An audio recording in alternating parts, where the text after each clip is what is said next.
Ah, the great outdoors, a time to reflect on the simple things in life, and take a break from the hustle and bustle of everyday life. So I beckon you, the viewer, to take a break, find a friend in a nice fishing spot in the woods, and get abducted by aliens. Hold on, before we start the video, I want to give a quick shout out to Enderman Feel and Get Gnome Didn't Die on Instagram for their support on the last video. Thank you guys so much, and now on to the video. Okay, so it's been a minute since I've made an upload. I'm sorry. But this is the Pascagoula abduction story. It's an odd one, and this story does not have a lot of attention here on YouTube, and I'm excited to make the video. A book I'm reading explains the entire story in great detail, and I'll be reading from it. So let's begin.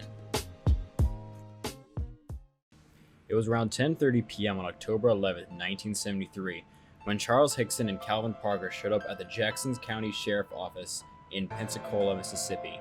There had been a frantic sounding call from a phone booth earlier in the evening, and one of the deputies on duty told them to come in. The report they wanted to make wasn't the kind of thing they could easily make over the phone. Smelling liquor on Hickson's breath, Sheriff Diamond suspected at first it was all just a drunken prank. Parker wasn't a drinker though, and Hickson said he needed a belt of whiskey to calm his nerves after what had happened to him earlier in the evening. And if it was true, not too many people would blame him for it. Despite the sheriff's skepticism, they retailed their story.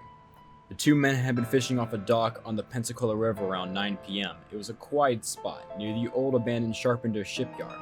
Hickson had caught redfish and speckled trout there before, and they were hoping for better fish than when they had started earlier in the evening.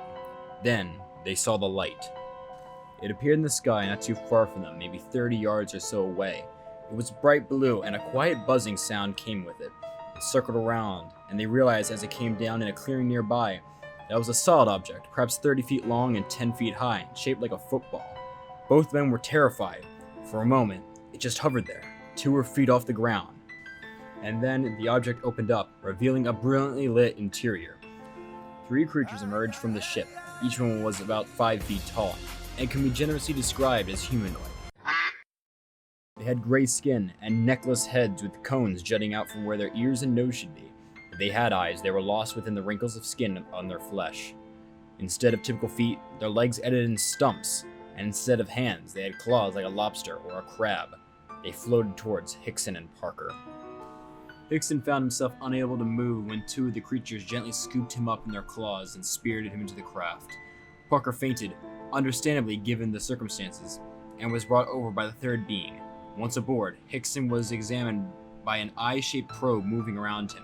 While feeling paralyzed, his panic attempts to communicate were met with buzzing sounds from the creatures. Eventually, he was left alone, still unable to move. After 20 minutes, it was over. In his initial recounting of the incident, Hickson couldn't describe how he got back on shore. He just remembered seeing Parker standing there in a state of shock. They heard the telltale buzzing sound from before. The ship departed. Once they got their bearings, they stopped and called the nearest Air Force base. The person on the end of the line told them the Air Force wasn't in the business of collecting reports like that anymore, and they told they should contact the local authorities. Fearing that they'd be laughed off but still wanting to tell some authority about the experience, they tried the local paper, only to find the offices closed for the evening. It was then they called the sheriff's office. And that was about it for our 2 heroes. The story was eventually leaked from the sheriff's office, leading the 2 being interviewed on multiple occasions by the news and ufologist. The widespread nature of the story eventually led to other people seeing blue lights in the sky.